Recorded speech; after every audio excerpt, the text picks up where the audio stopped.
Assalamualaikum sahabat AW Kertapati, kita kembali di Opini AW Kertapati Channel.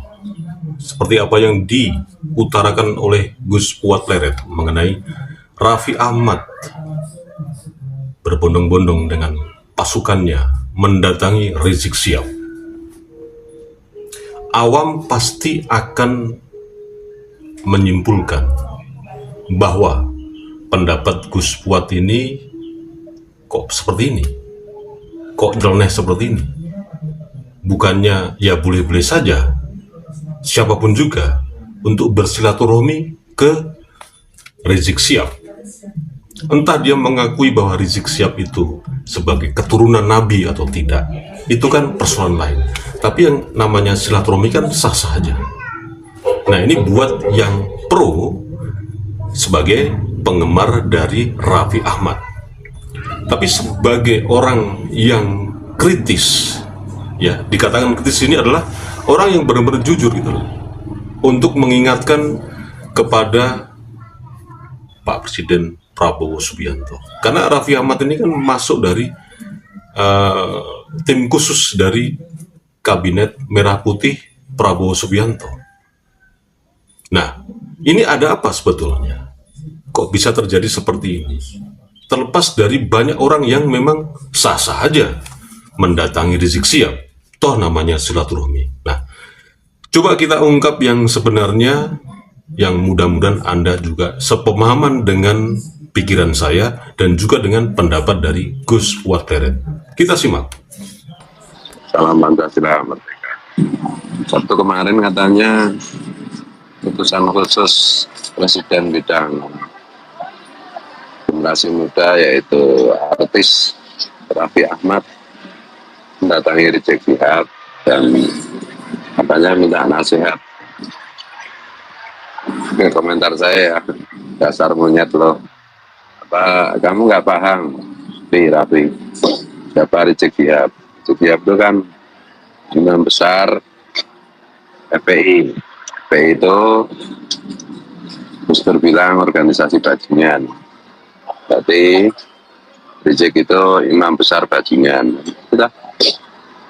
Kenapa dibilang begitu? Ya karena semua gerakannya bikin kacau negara.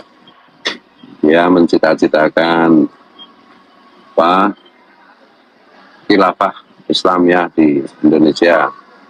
Ya mencita-citakan syariat Islam bagi Indonesia. Dia mendukung ISIS, organisasi teroris internasional.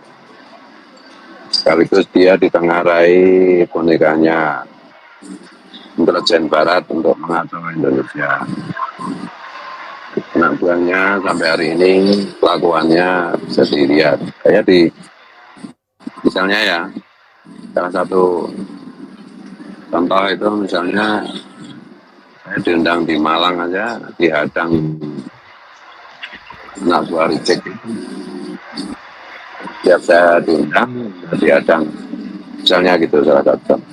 Jadi Rizik Syihab itu bagi saya adalah Syekhul Akbar untuk bidang caci maki dan perusakan generasi muda serta radikalisasi generasi muda. Kalau kamu Raffi Ahmad, ada dua kemungkinan kenapa Raffi Ahmad dan pasukannya mendatangi Rizik Syihab. Yang pertama, ini adalah hasil dari bagaimana IO-nya si Rizik Syihab dan IO-nya si Raffi Ahmad sudah melakukan komunikasi. Artinya komunikasi bagaimana mengkondisikan ada si Raffi Ahmad, juga ada si Rizik Syihab ini bisa bertemu. Soal tempat dan waktu itu kan soal teknis, tapi sudah memang direncanakan supaya Rizik Syihab dan Raffi Ahmad ini saling ketemu. Dan ini bukan serta-merta, ya, bukan serta-merta bahwa itu hanya murni keinginan Raffi Ahmad. Makanya tadi saya bilang ada dua kemungkinan. Yang pertama ini karena IO bermain. Nah, yang kedua, memang si Rizik Syihab yang mempunyai niat atau mempunyai tujuan bagaimana agar Raffi Ahmad mendatangi Rizik Syihab. Kita walaupun bagaimanapun juga saya sebut kita ya, artinya pendapat kita, atau sebagian dari pendapat kita ini bahwa Rizik Syihab mau tidak mau memang bukan basi ya, masih banyak pengikutnya. Dan branding sebagai cucu Nabi ini masih sangat melekat di Rizik Syihab. Ini pro dan kontra ya terjadi, tapi silakan saja. Tapi kenyataannya, faktanya si Raffi Ahmad mau datang juga ke tempat Rizik Syihab atas undangan dari Rizik Syihab. Nah, sebetulnya ini mengandung makna, ya kalau bukan makna politik, apalagi? Kita tahu bersama, meskipun branding dari Rizik Syihab ini masih sebagai figurnya cucu Nabi bagi mereka yang meyakini, dan masih banyak jamaah-jamaahnya atau pengikut-pengikutnya yang memang meyakini Rizik Syihab sebagai cucu Nabi, itu tak terelakkan, ya silakan saja, karena keyakinan orang itu pasti berbeda-beda. Nah, sementara Raffi Ahmad itu juga punya kepentingan lain, kepentingan yang memang, ya bagaimana sekarang si Raffi Ahmad ini, Anda pasti tahulah seperti apa kondisinya sekarang. Beda dengan 20 tahun yang lalu, yang tidak mengerti apa-apa, bahkan uang pun juga tidak punya. Nah, disinilah digunakan momentum ini yang sangat mungkin tak terduga di pikiran Raffi Ahmad. Tapi ini momentum yang sangat baik untuk mendatangi Rizik Syihab dan melakukan kolaborasi secara politik. Karena kembali lagi, yang dinamakan industri, entah itu industri apapun juga, apalagi yang bertameng agama, itu pasti akan mendatangkan umat, pasti akan mendatangkan massa. Nah, sementara kepentingan politik itu adalah bagaimana mempunyai massa. Kalau tidak mempunyai massa, Anda bicara politik ngalor ngidul dan sebagainya, pasti Anda tidak akan mencapai tujuan politik Anda. Nah, apa yang dikatakan oleh Gus Potperet, yang Anda pasti lihatlah, yang di video tadi,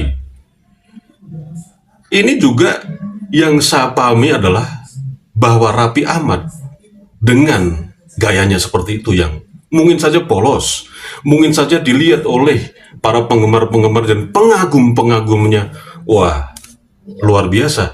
Ini sebetulnya jebakan Raffi Ahmad yang ditaruh oleh Rizik Syihab. Karena bagaimanapun juga yang saya bilang di awal tadi, bahwa terlepas banyak orang yang masih meyakini bahwa Rizik Syihab cucu Nabi, tapi secara kredibilitas di sosial media maupun di banyak pihak, apalagi pihak-pihak partai dalam hal ini adalah pihak-pihak yang memang selalu mengubur massa. Rizik Syihab bukan lagi figur yang bisa mendatangkan banyak jamaah. Rizik Syihab bukan lagi figur yang bisa mendoktrin masyarakat untuk ikut kepada alirannya, yang selalu aja menjual nasab kenabiannya kepada umat untuk tujuan tertentu. Ya, tapi karena memang kondisinya sekarang ini, secara psikologis, secara komunikasi dan macam-macam, maka dipakailah Raffi Ahmad untuk bagaimana bisa timi alon-alon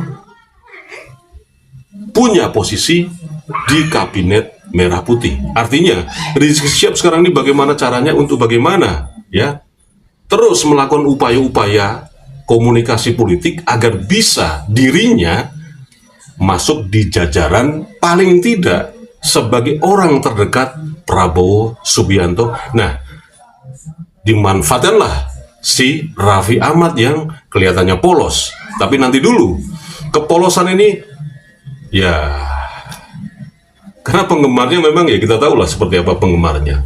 Masyarakat Lao atau minoritas yang mayoritas, maksudnya seperti itu. Nah, inilah kesempatan Rizik Syihab terus sekarang berupaya terus bagaimana berkomunikasi kepada orang-orang yang tidak paham betul mengenai siapa klan Mbak Alwi dan apa kepentingan-kepentingannya.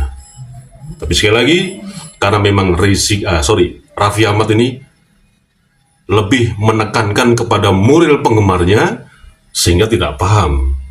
bagaimana taktik politik, bagaimana komunikasi politik, dan apa yang tersembunyi di balik itu, terutama niat dalam tanda petik yang tidak bagus, tidak baik buat kelanggengan. Apalagi rencana-rencana baik dari kabinet merah putih yang lagi-lagi kalau dimasukin ke Balawi, selesai. Itu aja pendapat saya. Mudah-mudahan kita sepemahaman bahwa memang harus ada orang jujur yang mengingatkan Presiden Prabowo Subianto seperti Gus Pleret. Karena Gus Pleret tidak punya kepentingan apa-apa. Ini yang perlu Anda pahami. Wassalamualaikum warahmatullahi wabarakatuh.